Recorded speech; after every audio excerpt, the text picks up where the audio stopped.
Today is the day for real talk. Finally, it has come, the moment you've been waiting for. The confusion that is always in your mind as a NEET PG aspirant after your NEET score. What branch do I pick? How do I go about picking a branch? Will I truly regret the branch that I pick?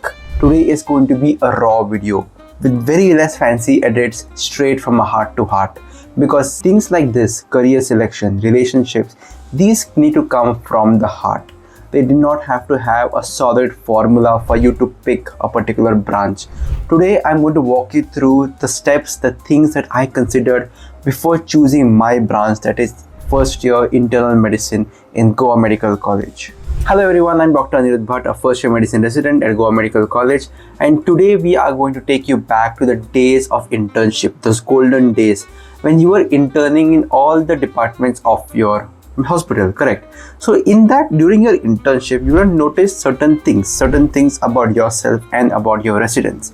So based on this, your observation of the resident's life, see, don't confuse your intern's life as the life of a resident. As a resident, you are primarily responsible for the patient's health, for the patient's conditions, for the patient's treatment, correct? As an intern, you do not have that much responsibility, and even if you made a few mistakes, you were pardoned for. But here as a resident, things change. You're at the front line of every single patient under you. You are taking the responsibility. You are an adult before even knowing about it. So your perspective should be coming from observing your residents during your internship. A particular internship for you would have been very hectic, but for the resident, it could be his dream come true. So you need to go back to your internship and figure out what branches you did not like. See, it's always better to start from a place which you did not like. For example, if you did not like a surgery, you did not like orthopedics, you did not like ophthalmology, it's very clear cut, right? You just strike them off your entire page. For me, I didn't want any surgical branch. So all general surgery, orthopedics, ENT, ophthalm, they were out of the window from day one. So I had to choose between the medical branches. I did not want radiology because I wanted a patient-facing branch, okay? So that left me with things like medicine, with pediatrics, with skin and pulmonary medicine. So I'm not a person who really is very fond of kids, it's not like I hate them or something, but it's not like I'm too fond of them. And especially deceased kids, it is just sometimes too much on my heart to see them suffering, to see the screaming and agony in pain. I mean, hats off to all the pediatricians who have to handle the kid, the parents, and the bundle of emotion that comes with pediatrics. But it was something which was not my calling and something which I did not think that I will be a good pediatrician in the future. So that was really out the window. And then came to pulmonary medicine. And pulmonary medicine I kept as a backup option if I did not get the remaining two branches. That is a dermatology and a medicine. And this had to be a decision that had to be very fixed to my core beliefs. What I wanted 10 to 15 years as a person. See, we talk a lot about work-life balance, but this term needs to be broken down. What really is work, what really is the balance, and what really is life. See, if you're a very hardworking doctor, you really love your branch, and when you come home, you spend those quality 1 hour or 2 hours with your friends and family. Let's say you have 6 hours of free time, okay, after your work, but you spend that time sleeping, or you spend that time on your phone, or you spend that time in meaningless activities. You will not feel fulfilled as a person because you're not getting the kick out of your job and you're not getting the same benefits at your home. Then what's the point of choosing a chill branch, correct? But let's say you're in a hectic branch and you love the branch, you love practicing it, you love practicing the art of medicine or surgery, and you also spend quality time with your friends and family. That really is actually work-life balance because you have optimized your life for quality at work and quality for your friends and family. In such a case, will I really tell that the person is not having good work-life balance? No. The person may be spending only 2 hours with the family, but he is completely present over there with their friends and family and giving the time that really matters.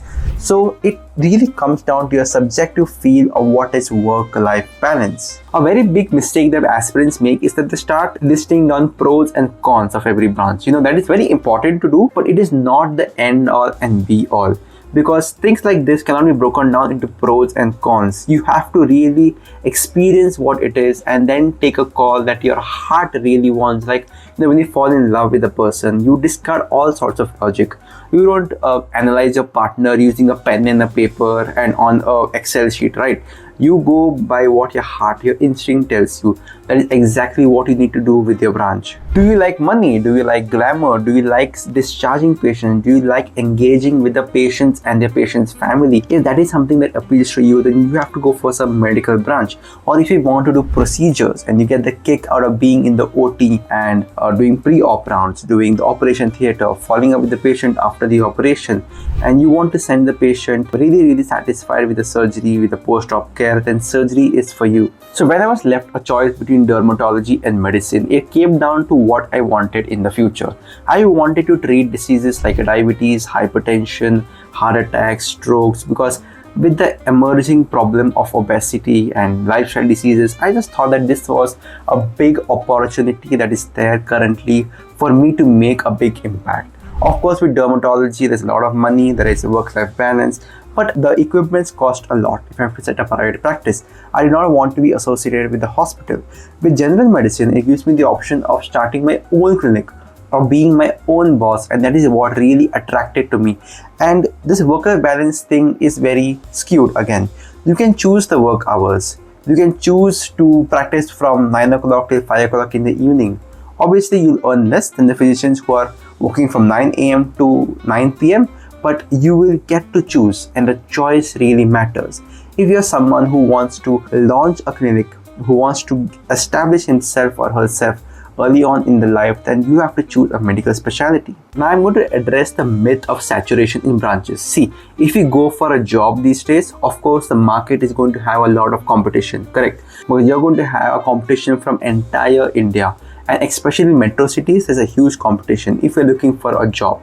But if you want to settle in a tier 2 or tier 3 city and you want to be more rooted to the roots, you want to practice in your hometown, you feel a sense of connect with the people of your land, then the sky is the limit, because then it just determines whether you are a good doctor, whether you have good communication skills, and you really want to make an impact on the ground. In that case, saturation will not affect you. See, when you use the word saturation, what we mean is a doctor-patient ratio. But the doctor-patient ratio is very skewed. It's just pure statistics, right? You need to figure out what is the demand of the diseases in your locality, and whether you have the skills and the aptitude and the knowledge to tackle that. Saturation also implies a skill level, because see, a particular disease can be managed in multiple times. If you have a skin condition, you could use peelers, you could use creams to treat that. But then the doctor comes who uses lasers in his clinic. Now you're breaking out from the competition in the market. There is saturation of dermatologists that uses creams and peelers, but there is no saturation. There is an opportunity for that dermatologist that introduces lasers in a particular area of the city. So you see, saturation is a very broad term.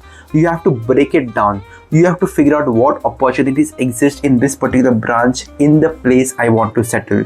Do you want to settle in a metro city? You may have to do a super specialty. You may want to go and get yourself updated from the latest technology in other countries. You may have to do multiple fellowships simply because that metro city demands that particular skill, and then you will not face a saturation. Also, a very important aspect is the monetary and the financial impact. If you want to settle fast, if you want to start making money at a very young age, and by a very young age I mean in your late 20s to 30s, choose a medical branch, internal medicine, or do your SS very fast and go and settle in some tier 1 or tier 2 city. If you want to settle later on, if you want to keep on building your skills, if you want to use your youth and your energy to build surgical skills and procedures, then you need to pick up surgery, because the payoff for surgeons is there in the late 30s and early 40s, where you're making significantly more than a physician in just one day. Like if you have 2 surgeries, you will easily make more than 1 lakh per day. It really is possible, and you could be exceeding the salary of an IIT or an IIM person simply because you have waited for 10 years, 15 years, honoring your field and honing your skills to be able to reach that level of impact. So see, the sky is the limit. You can choose right now. You can choose right now the kind of path you want in your life. You must be 24, 25 or 26, but this decision is going to be a big impact on who you are as a person, how you want your life to be. So the reason I chose internal medicine is because I want to stay in Goa. I want to serve the people of this wonderful, beautiful state and the people that I have known over here. And I feel there are certain things that can be introduced into the healthcare system of Goa. There's something uniquely that I can contribute. Of course, I won't be able to implement it right now in residency, but there is definitely some things that I know personally and I'm motivated to contribute that to the Goan healthcare scenario and also through the online stuff that I do over here. So taking into account that I'm a lone child, I have my aging parents, I have to look after them and I really care for them. This decision was arrived at a very personal decision of mine. And similarly, no YouTube video is going to guide you to the ideal decision, the ideal branch, the ideal college. You know, you may want to go to a metro city, experience the metro life of a Mumbai or a Delhi or of an Indore or Chennai. You know, it's up to you. But then there are sacrifices to be made, like not being able to go home on holidays or not being able to spend time with your childhood friends. Those are certain sacrifices that you would want to do, and you will definitely miss a lot of things about your hometown.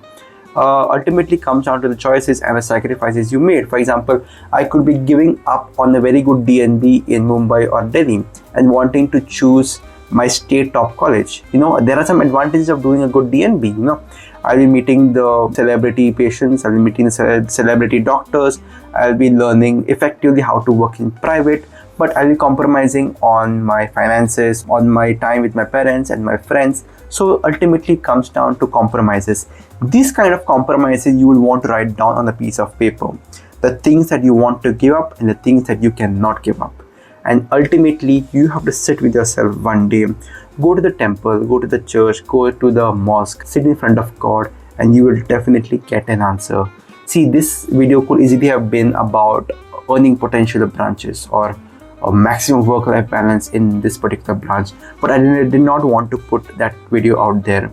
You simply have to take into consideration the factors that are very meaningful to you, the lifestyle that you want, the amount of money you want, what work-life balance means to you. Contemplate on all the factors that I've spoken about in this video, and I think that you will definitely reach to a branch. And whatever branch you choose, my dear friends, please give it 100%, because there are lives at stakes, there are patients at stake, and the world needs better doctors like you. Thank you very much, and I will see you in the next video. Bye bye.